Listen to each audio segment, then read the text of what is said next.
Yo Sports, episode 131. We're at that week 12 of the NFL season. A lot of teams on a bye this week, so we don't have as many games as usual, but we will still have our games of the week. And we might dabble in some other topics, some NBA, maybe some hockey, stuff like that. But with that being said, guys, stay tuned.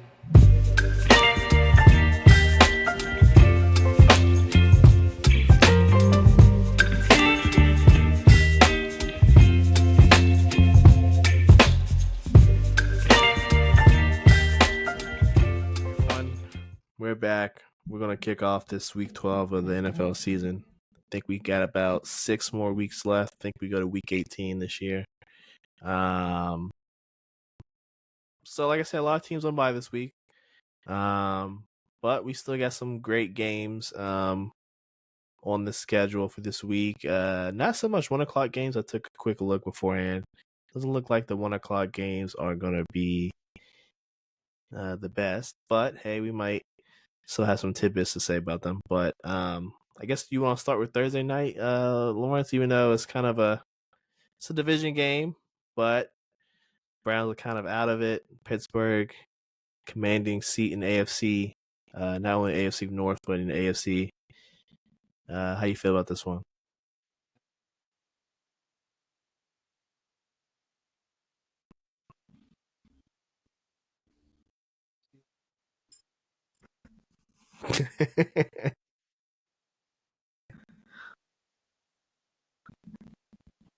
Yep.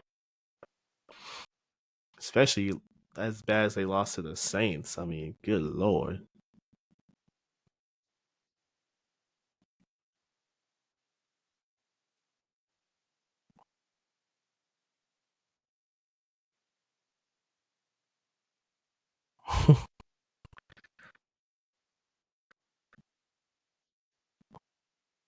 hmm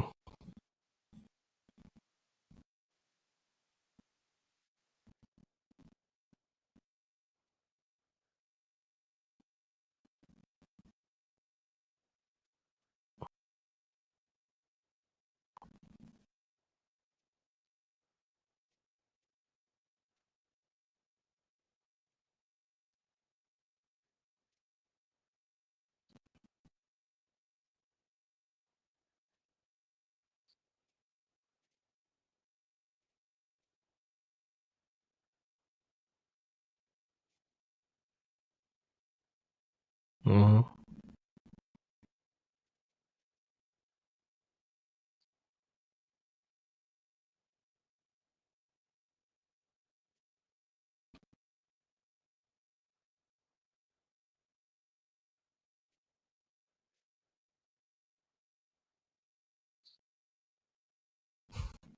Yeah, I'm right there with you. I got Pittsburgh in this one, as much as it pains me to say, but the Browns just aren't good this year. A lot of mishaps, mismanagement of some players, some contracts. Um, maybe this is a retool year because clearly last year they had some magic on their side. So um, the magic is out the building for this year. Maybe next year they'll catch catch fire again. Because who knows? This division is really tough. We've seen last year all 4 teams have a winning record. And this year it looks like maybe only 2 of those teams will have a winning record. So, hey, that goes to show you how quick things can change in the NFL. So, but yeah, I got Pittsburgh in this one, and I got the under. I don't see too much scoring in this one, especially after watching Pittsburgh versus the Ravens. Wasn't was There was only field goals in that game by one team, aka the team in black and yellow. So, don't expect too much scoring in this one either.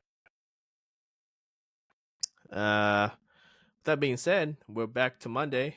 Lawrence, what is your first game for this glorious Sunday of football?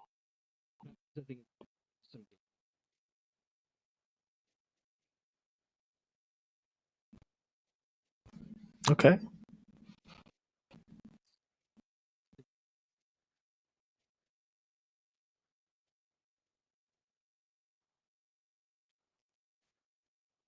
Oh yeah.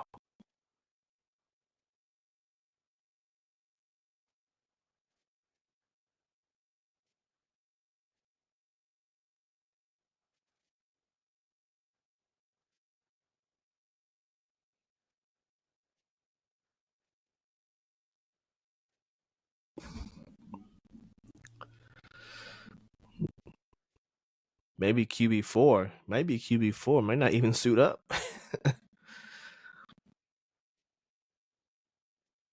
Mhm. So first things first, you got Baker versus DeVito. Huge edge to DeVito. Sorry, huge edge to Baker.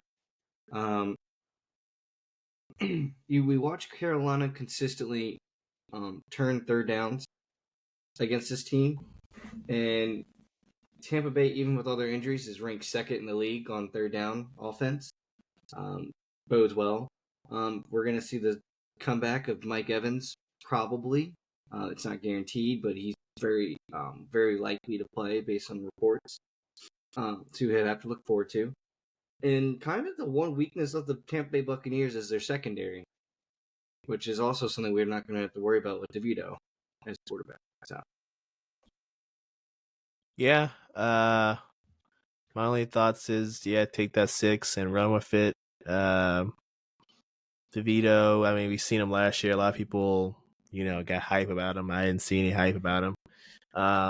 So I'm not questioning Tampa Bay should not win this one. It's more about how bad the Giants are going to lose this one. And hopefully you guys listened to me. It took the Giants win-loss under. I saw this one a mile away. You did indeed, in fact, see that one a mile away. For me, my first game, I'm going to go into the 4 o'clock window because I don't foresee any of these 1 o'clock games being close. Maybe Detroit and Colts can make it a game at home, but that's just about all I can see. But I go to San Fran and Green Bay. San Fran, they're outside looking in the playoff picture. I think they're like the 8th team, right? Green Bay, I think they're at this point they're probably 6th or 7th. I haven't checked the playoff picture today, but they're probably 6th or 7th, probably like that last team on the edge at 7-3. They both need this win, more so 49ers, because they're 1-3 in the division, so they're not going to win the division. Their only chance is to sneak in as a wild card, and the NFC, as we've seen, is the tougher of the two conferences this year. So their first, I mean, not first test, but with all their guys coming back except obviously what's his name, Ayuk, he tore his ACL, so he won't be back. But a good chunk of the team is back. We'll see if that is enough. Now, obviously, last week it wasn't enough. Lose to the Seahawks on a Geno Smith runoff touchdown. I think it was only a couple seconds left. Pretty demoralizing loss right there. But you got to go and get another one up in Green Bay. Now, if we're talking stats, 49ers 4th in passing, 8th in rush defense. Packers surprisingly are 3rd in rushing in the NFL. So we'll see if the 49ers defense can hold up against this Packers rushing attack. And I think for the Packers, their biggest thing is, can Jordan Love take care of the football? He is a turnover machine, 16-11. That's not a good turnover ratio. We don't want to see that out of your starting quarterback. That's why a lot of these games are closer than they need to be, right? Mm-hmm. So, for me, I think the 49ers are going to catch fire here, Lawrence. They have to, honestly, because if they don't make the playoffs, a lot of people are going to lose their job, including probably Shanahan. So I'm going to go 49ers. But honestly, this is a pick-me game because we're in Green Bay. The weather is 42 degrees, but with that Green Bay weather, who knows? Who knows what might actually be at kickoff time. So I'm gonna give the slight edge to San Fran just because they need this game more than Green Bay. But don't be surprised if Green Bay can pull something out and Jordan Love stays relatively turnover free. They might win this one. All right, game 2, Lawrence, what you got? All right, game 2. I'm moving on to the Eagles versus the Rams. And for reasons why, I think this is going to be a good one. I think the Eagles still cover 3. I think that's a strong cover of 3. especially being the road. Um, reasons being is, I mean, the Eagles are on fire. They've won 6 straight. Um, you got a 500 team that you got to take care of, and regardless of the possibles and not possibles on their injury report, knowing the Eagles team, they're gonna all play and they're gonna suit up. Yep. And this honestly, it gives you kind of like this idea of a barn burner of a game you don't think it's gonna be a barn burner. I think it's gonna be electric. I think it's gonna be a lot of points scored because the Rams defense is just not very great. It's just not very good. At least they have some manageability against fighting against the run. But late game, Saquon's going to take over a little bit. But neither team is amazing on third down, getting off the field, and neither team is horrible at staying on the field on third down. So you kind of expect a lot of drives to stay, to keep the drives going a lot. It's Matthew Stafford at home on a Sunday night. It just gives a lot of good omen that this is going to be a lot of points scored, probably in the 50s. Over-unders at 48. It's probably going to get into the 50s. And look at the Eagles to cover late. I think it's going to be a close one. They cover late. Okay, fair enough. My second game, we're going to move to Monday night. We have Baltimore and Chargers battle of current, as we're speaking right now, the 5th and 6th seed in the AFC playoff picture. I mean, this one is pretty much going to determine which team, I guess, potentially might have a home playoff game, depending on how things go, right? So, uh, Chiefs, winner of their division, or they're in the lead in the AFC West, Chargers looming right behind them. And if we're looking at AFC North, Pittsburgh's in command with a win over Baltimore. So it's looking like this is most likely going to be the scenario, right? 5, Baltimore with the 5th seed, Chargers with the 6th seed. But this game is going to probably set in stone that. Now, I think we all know the recipe for success for the Ravens, unlike last week, is to give King Henry the ball. In games where Lamar has thrown more pass attempts than rushing attempts, Ravens tend to lose. This goes all the way back to last year. And now in games that King Henry goes off, well, what do you know? The Ravens win. So expect the Ravens to go back to that, even though the Chargers do have, I think, overall the number one defense, right, Lawrence? Bengals put up 27 against the Chargers. Pretty impressive. So look for the Ravens to replicate similar successes. Lamar can throw the ball really well. He's shown that this season. But their bread and butter is running the ball. Chargers, all you got to do is, game managed by Herbie. Don't let him do too much. Make him take care of the ball. If you're a Harbaugh, don't ask too much of him. And honestly, his receivers have caught on as of lately, especially McConkey, with that big catch last week, setting them up for that walk-off run touchdown by J.K. Dobbins. So I'm torn between this one because part of me wants Baltimore to lose. A huge part of me wants them to lose.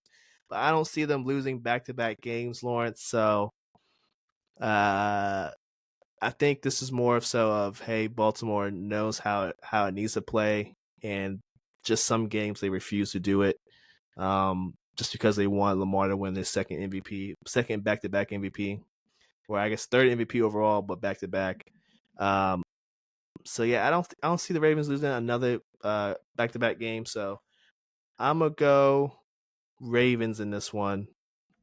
But this honestly is another pick me because also in SoFi for a second straight night, Sunday night and then Monday night. So this is a pick me, honestly. It's honestly a pick me, but I'm gonna go Ravens just for the sake of it. I don't think they lose 2 in a row. As a pick me, I'm concerned that your love of watching the Ravens lose is not strong enough. I honestly think the same. I think the same as you. That it's gonna be a good game between the two of them because this was gonna be my third one. It's just that the first two meetings, John Harbaugh has won. So Jim Harbaugh is sorry, Jim Harbaugh. I didn't even bring that up. This is the battle of the brothers. Yeah, Jim Harbaugh is the one that was the one that was at the 49ers, and oh my god, I'm getting them all so confused. Ravens Harbaugh. Pretty sure that's John. So Jim Harbaugh, the one from Michigan. He's 0-2 against his brother in NFL. He's lost both games, won 34-31 and won 6-16. I think it's time that he finally gets one back on his brother. It might be an odd week. I just feel like it's one of those. It comes out of nowhere. I think the Chargers coming off a shorter week, or if you can even call it a shorter week, because all they did was play the night game. But I mean, that was a big win against the Bengals. They kind of proved that they were better from the first quarter. They lost it in the fourth quarter, and then they proved that they could overcome. It just feels like a big momentum swing for them. And honestly, it just feels like the Ravens last week got off.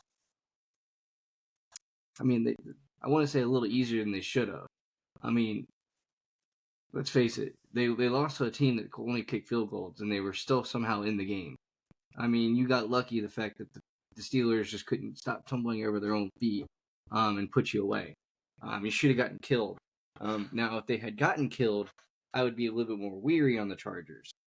And then, like you just said, they know what they need to do to win a game, but they consistently show that they don't know how to listen to their own rhyme or reason. They constantly just fall over on themselves. And honestly, they started the season off with 2 losses. What's to say they can't get 2 more back to back? So Yeah, I feel that 100%. You made a good point. The Steelers kept getting into scoring position. Like you said, kept stumbling. I mean, you kick 6 field goals. That's not. I mean, usually we say field goals will get you beat, but in this case, it got the other team beat. Just imagine if 2 or 3 of those field goals are actually touchdowns. We're talking about a way different game. We're talking about Ravens coming into the Chargers whooping that ass because they just got embarrassed.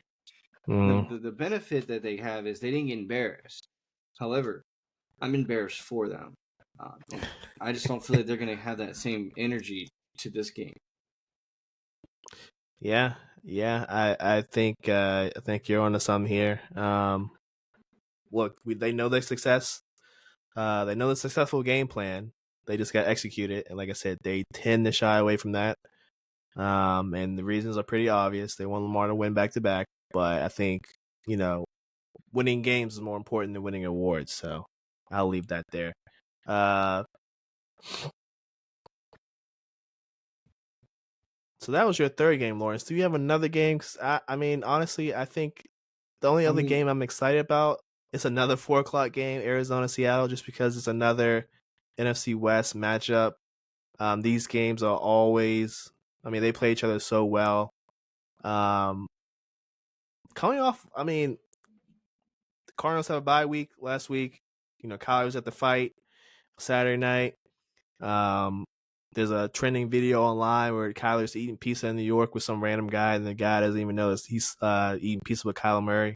And then Kyler gave him free tickets to any game for the rest of the year, which was cool. Shout out to Kyler for that.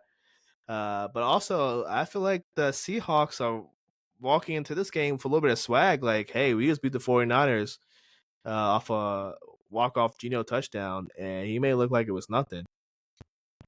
And so I think they got a little swag, a little pep in their step too. So this is truly a pick-me. I mean, we're in Seattle. Seahawks haven't played good at home this year, surprisingly. Usually the Seahawks are pretty damn good at home. I know they built the stadium to be the loudest stadium in the NFL.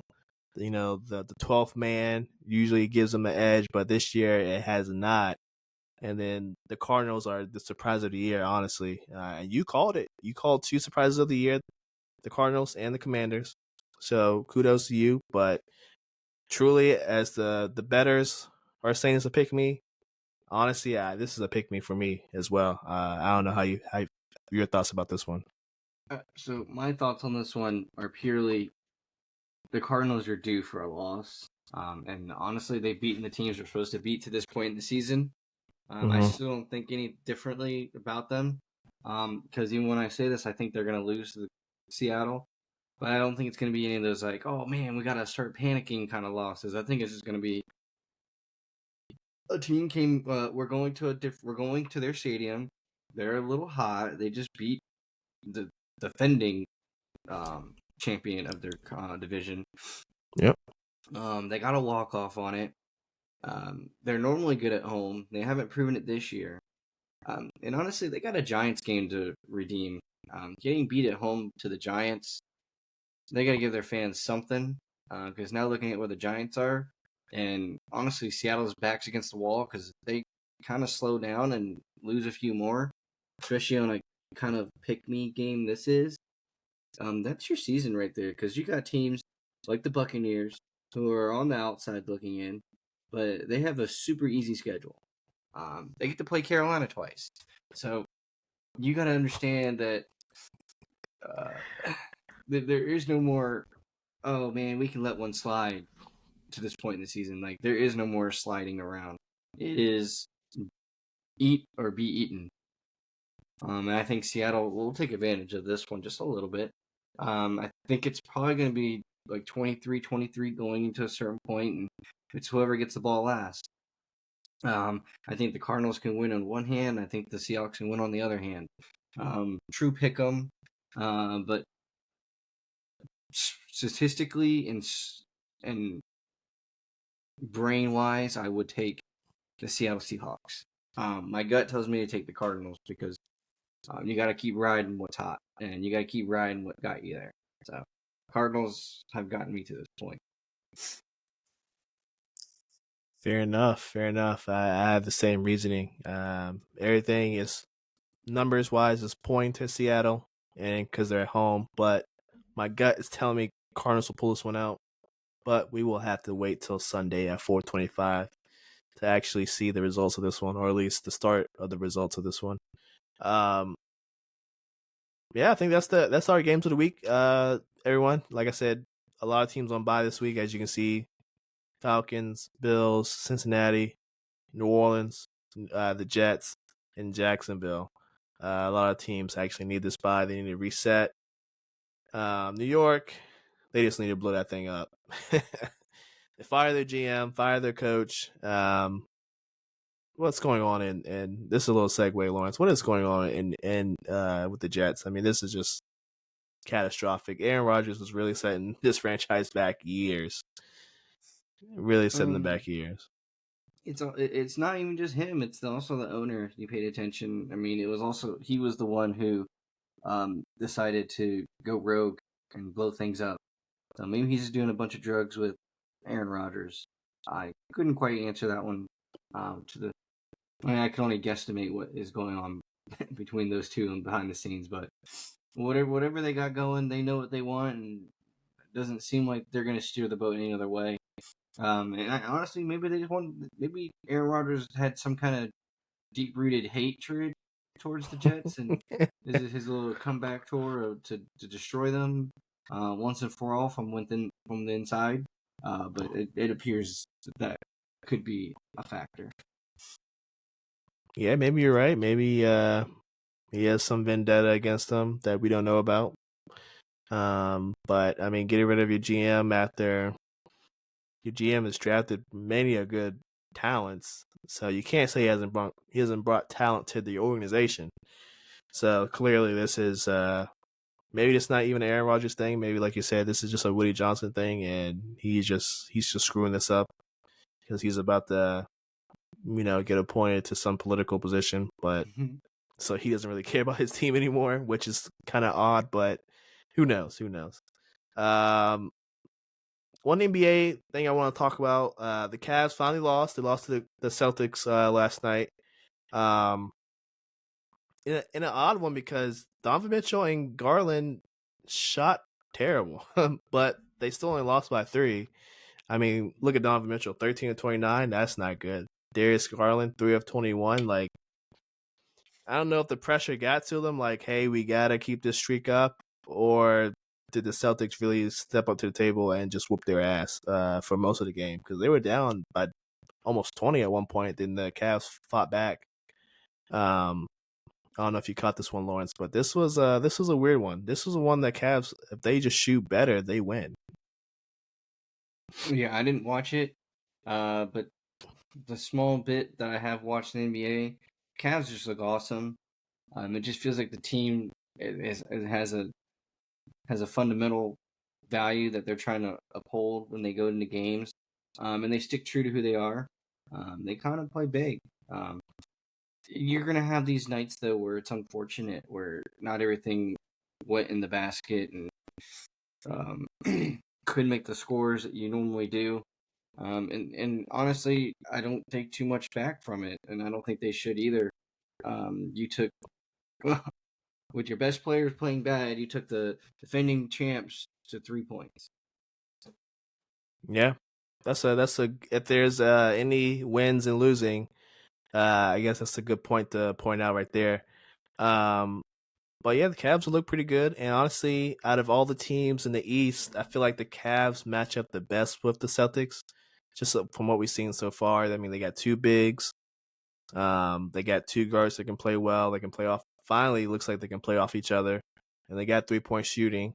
Um, so yeah, I think so far it looks like they can match up with the C's. It just when it comes to games like this, you just got to play up to expectations. Um, Now you probably definitely didn't see this because this was on League Pass, but this Lakers and Jazz game, I mean, Dalton Connect was on fire. This rookie is something special, Lawrence. I was watching him just light. I mean, he was lighting it up. He had LeBron, AD, the whole bench going crazy. I never seen them act like kids, just acting like kids on the sideline. This kid is special. I think he dropped like 27 the other game. Like teams are really gonna be kicking themselves for letting Dalton Connect, who we all saw in Tennessee, just light it up. Let him drop to I think what 16th. I think he was drafted 16th overall to the Lakers. I mean, it's just insane. He's been a huge addition to the Lakers, along with JJ being a good coach so far. Lakers 10-4. I think they're undefeated in the in-season tournament game. So it looks like the Lakers are probably going to make it to the in-season tournament once again. Um, any They thoughts, just Lawrence? I know you didn't they catch this one. they just value it a little more. I think they value the NBA Cup just a little bit more than the rest. Honestly, I've been kind of disappointed in some of the other teams and kind of watching how they seemingly value the NBA tournament Yeah. or the in-season tournament. I mean, that's just how it feels in my personal opinion. It doesn't feel like a lot of teams are putting their best effort forward, especially like last night with the OKC versus the Spurs. No Wemby and the type of performance they put out there. I mean, that was just sick to watch. I did not enjoy watching that game. It just didn't feel like they wanted to be there. It's like, why are we playing in this tournament? And for a young team, you would think that they would be the ones that want to play harder in that tournament. And another a dark horse that I had, Charlotte, ended up losing to the Nets by one. But Lamelo was benched in the I think the fourth quarter, and didn't play much in the third for whatever reasons. I think he wasn't playing well, but still, like, who cares? You're a young team. If you don't play well, you shouldn't get benched, especially if you have a chance to go 2-0. And I think they can make some damage in the NBA Cup. But for whatever reason, LaMelo just didn't play a lot last night, including the fourth quarter. He didn't really touch the floor. So this was puzzling. This was a game they should have won if LaMelo's on the court.